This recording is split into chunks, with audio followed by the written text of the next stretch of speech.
Hello, it's fabulous to have all of you back with us in the studio. In the series of Karma, Destiny and Choice, we are looking at various subjects as regards the law of karma and how to implement it in one's daily life. And today we will be taking up the topic of no pain, no gain. Sister Denise, hello, welcome. Great to have you back with us in the studio. Thank you. So, no pain, no gain. This is a phrase that's normally used when one is embarking on an exercise schedule. How is it relevant to the law of karma? It's relevant because when you are engaged in any kind of personal effort, it's going to bring up pain, which is normally quite hidden, and that refers to psychological or emotional or social pain. So with the exercise program, you're just dealing with physical pain. But here, there is a certain amount of exercising involved in the sense that you are working the muscles of conscience, you're getting your mind to think more clearly in a more refined way, and you're getting your willpower to become stronger. So in the process of all of this, you are touching things in your subconscious, and this is where your inner pain lives, and so it's coming up to the surface. But if you don't look at your pain, face your pain, bring it up to the surface and let it out, you can never be free. It is human nature when one encounters pain to suffer, to wonder, what did I do wrong that this is happening to me? To want to run away from it, to fear that I'm being punished by God or by the universe, to think that there's something drastically wrong here, life is unfair. And what it does, as far as the emotional side is concerned, is it causes one to lose heart. It causes one to lose heart, but I think even more than that, it causes your pain to surface. And when that happens, you feel that you're not in control. And this is what disturbs people, this feeling of not being in control. Because you want to look good. You want people to perceive you as, you know, in order, strong, I'm fine, nothing wrong, but everything is wrong. And as long as it's kept under, the pain is there and it will come out in one form or another. Sometimes it takes the form of character defects. Sometimes it takes the form of loss of self-esteem. Sometimes it translates itself into horrific kinds of ego. But all of these negativities are rooted in your inner pain. So as one embarks on a spiritual journey, what you are saying is, it is natural to expect things that you never knew existed to emerge from deep within your subconscious and come out. Definitely, and in fact that is how yoga works. It breaks open those big iron gates that separate you from your subconscious. It opens these gates and it allows you access to your subconscious, and it also allows the contents of your subconscious to come out, and you see it in all its technicolor glory, because you cannot deal with it when it's buried. It has to be disinterred and then you can deal with it. Okay, so let's look at it individually. How does one deal with psychological pain and trauma on a spiritual journey? I think we're talking about deep-seated, actual psychological pain and trauma. That's very real to the person who's experiencing this. it's very real, full stop. And this is something that I feel quite important, is there needs to be a convergence of spiritual and psychological work. When you do spiritual work, You cause all these things to come up, but if you don't have an idea how to manage them in terms of the psychological aspect, you're at a loss. So you need to know both. The one who is traumatized is actually the soul. And the problem with the psychological disciplines is that they don't necessarily recognize that the trauma happens to the soul. And mainly they think that it affects the brain, it affects the tissues, it affects the physical body. And then there are all kinds of exercises for de-stressing the body. And of course the body is secondarily affected, but the primary effect is on the soul. And in fact the word psyche is a Greek word for the soul. And so in fact the spiritual and psychological should not be separated. Circumstantially, because psychology is the domain of the medical profession, it comes under the purview of science. And spirituality is under the domain of religion, and science and religion are pretty far apart, and they're kept apart by law. So what we're doing is actually challenging this assumption that psychological things are to do with the body and spiritual things are to do with the soul, but the two are not one continuum. And here we're saying it is one continuum. Okay, so now let's look at the aspect of physical pain. This is a reality for millions across the globe. Daily physical pain. Yes, chronic pain or acute pain, many different kinds of physical pain. From a spiritual angle, it would be said that this is a form of settlement of karma.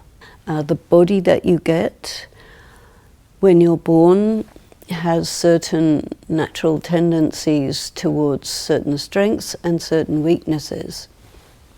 And these will correspond exactly to your karma.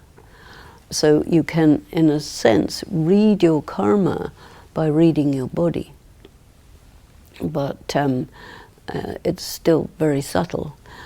You can also read your karma by reading your behavior patterns, and that too is very subtle. So in terms of pain being a way in which you can settle karma, this is not something people really like. The medical profession says you don't have to be in pain as far as possible. We have all sorts of nice pain medications, and the best one of all is pure morphine, which is, very strong and very addictive. But otherwise we have opioids, we have all sorts of things based on codeine, or, the simple one is aspirin. And there's different kinds of anesthetics that are used when people have operations, which is a very painful process. And then you use the pain medication for recovery afterwards. But chronic pain, long-term pain, is something, that is a real big issue, because either you become a drug addict or you go cold turkey, which means that you just deal with the pain. And not everybody knows how to transcend physical pain, because you have to be quite an adept to do that. An adept in the sense of using yoga to lift yourself from your body and truly minimize the pain. This is a skill that yogis do acquire, but you can't expect regular people to do that. I do think, though, if a person has very severe and chronically severe pain, and they are naturally inclined to spirituality, it's very worthwhile for them to learn about this. In a previous episode, you used the word surrender to pain. Yeah. What did you mean? And how do you do that? And why? It's something that I discovered in my own process, because I had about 30 years of very severe migraine. and that can be really, really painful. It usually is. And there are a lot of migraine sufferers out there, and there are thousands of different causes for it. You know, these things come in attacks. So if you compare it to circumstance on the battlefield, you're minding your own business and all of a sudden some group of the enemy comes along and starts shooting at you, and you normally defend yourself by being against the attackers. And this is how people relate to pain. They will sort of steel themselves against it. They will take all sorts of drugs to alleviate it. The relationship is antagonistic. And what I found is that pain, you know, we talked another time about the personification of evil. So there can also be a personification of pain. And it's like as if it's an energy with its own consciousness, not that it's actually, but it seems like that. And it has a message to deliver, which you don't want to hear. So your reaction against pain is also a form of unwillingness to receive the message. So when you surrender to pain, it means that you relax completely in front of it. You do nothing at all to defend yourself against it. You allow it to take over your body and your being, and you become passive in front of it. And in that situation, it kind of moves through you with no resistance. It will take you way beyond your threshold of pain, no doubt, but you just have to go there anyway. And then it will leave you. And it will leave you with a message. But it will leave by itself. By itself. So it comes like a tsunami and does what it does, and then it goes. And what I found is you had to really be attentive. What is the message? Because there is something that a person is doing in terms of how they live their life or what their thinking is, which is not right. And the duty and function of pain is to make you stop doing that by you getting the point. This is why I say it's like it delivers a message. And you get it,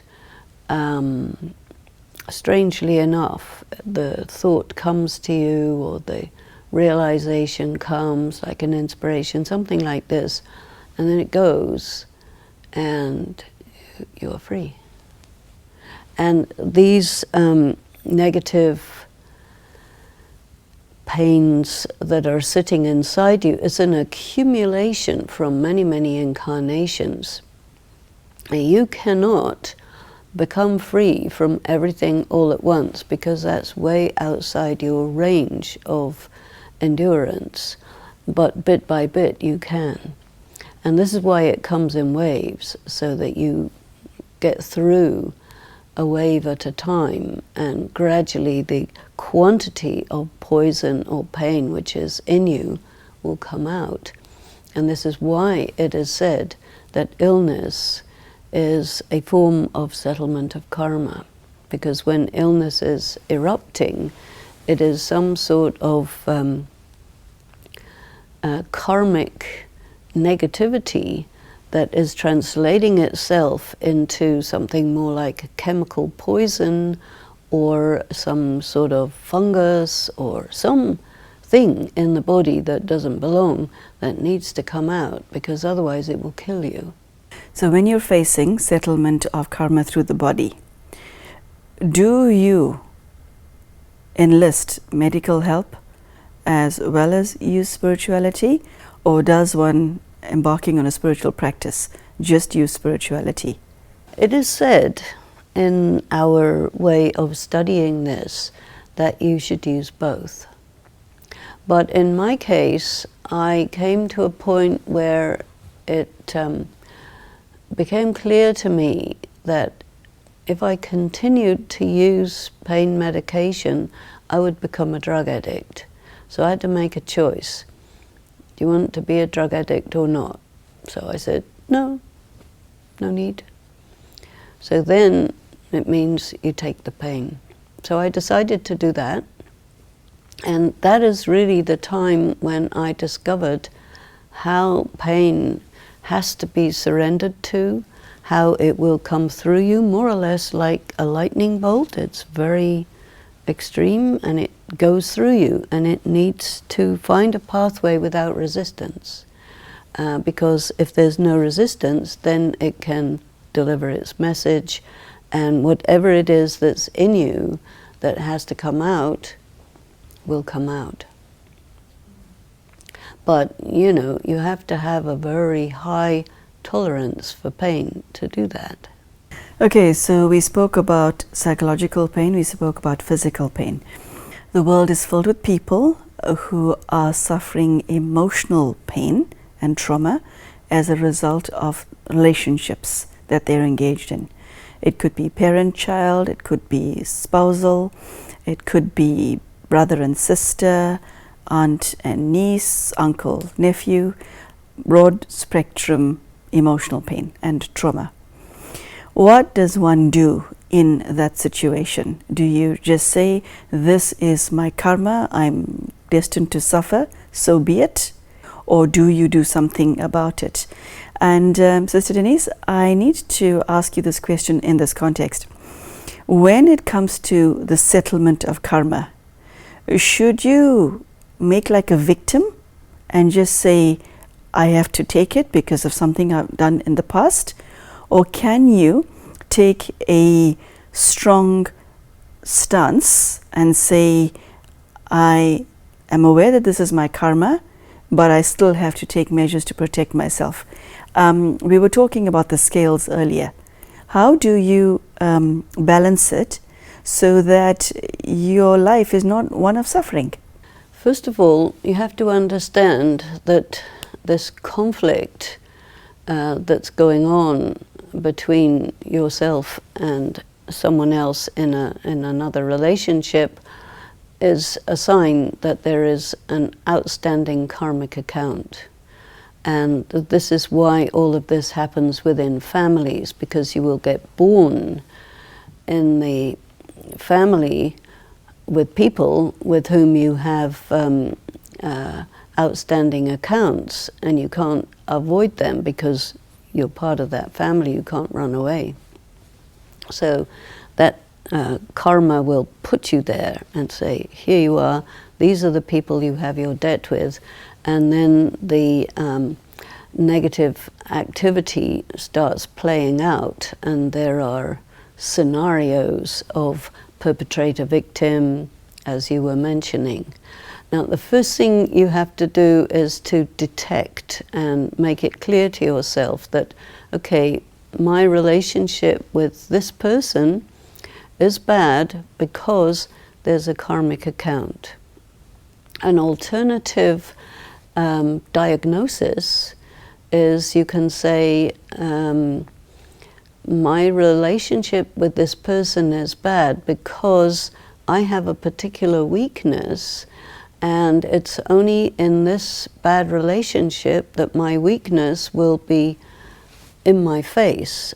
And this is not a settlement of karma, but it's a message from the universe or from God to say, you need to take care of this. And you have to be able to detect that. And it may be both at the same time. So the next thing is, there's never any question of it being a good idea to be a victim. We know that already. But what is your position? You can say, okay, I'm in a situation of learning, so there's a lesson here that I have to figure out. This is something which is for the purpose of strengthening me. I have to go through this pain in order to get some power. Just as it's painful to develop muscular powers, it's also painful to develop spiritual power. So you become willing to go through that pain to get your power. And another aspect is you need to come into your self-honor, your self-regard. Your problem may be that you just think too low of yourself, and that's wrong. And people taking advantage of it. So come out of that. And eventually the message is, do you know who you are? Don't think low of yourself. Just because people don't behave properly with you, it doesn't mean there's anything wrong with you. Don't interpret it wrong. You have to interpret the circumstance and the situation in such a way that you come into your strength and your power and your honor and your dignity. And when you are thinking of yourself too low, pain will come and say, hey, what are you doing? Just as it will do when you think of yourself too high, you know, because both of them are false consciousness. And you have to get to who you really are. So the attitude you have to adopt in front of this negative relationship, there is a healthy attitude, and you have to figure it out. And once you've adopted that healthy attitude, then the lesson is learned and the circumstance will disappear, and then you get a new lesson. Many go through the same experience again and again and again, but with different people. And they think, why is this happening to me again? Is there something wrong with me? What is your message to them? Well, it's simply that they didn't get it through this one, so they have the same message through another one and another and another, and it keeps getting worse. There's always an escalation until you get the point, you know, because your problem may be you're codependent. It's a psychological thing, but it's also a spiritual thing. You know, in spiritual vocabulary, they don't really talk much about codependence, or if they do, they don't really know what they're talking about. So, you know, you really need to get yourself educated, you know. That's essential. So spirituality is an education? It is an education. You must understand what is going on, and you must understand that your attitude and behavior may have been drummed into you by your conditioning, by your social environment, and it may be very unhealthy. And it's very difficult for a person to break with their traditions, and because they believe deeply that the traditions are right, but some of them are wrong. And the ones that are wrong, I have an opinion, which may or may not be correct, but my opinion is that one of the purposes of war is to destroy traditions that are not good, so that people have an opportunity to reset the tradition in a more healthy way. But very often, good traditions get destroyed in situation of war, but bad traditions also do. So I don't know how we're going to be able to hold on to the good traditions while getting rid of the bad ones, but this is our challenge. How does one enlist the help of the divine in managing pain or facing pain in any type of situation, any type of pain? I think to relate to the divine as your teacher, and there's a huge, huge, huge amount of information that is available. And what I think is a really good idea is for some of us to try to compile in an accessible way some sort of encyclopedia of this is the pain, this is the spiritual information that covers this pain, learn this and you will get free from this pain. That has not been compiled as far as I know, so it's a pending piece of work, but it's a very useful one. So this brings us to the end of today's episode. Thank you, Sister Denise. There you go, brothers and sisters. The subject of no pain, no gain. Surprise, surprise, it applies to spirituality and not just the physical exercise regime that you've been embarking on. And I do like the way Sister Denise has shared that whatever type of pain you're facing, you need to know how to manage it, and not to suffer, but to understand what it's about, and then help yourself, spiritually speaking. So thank you. Very powerful message, and thank you for joining us. We will see you again soon. Take care and goodbye.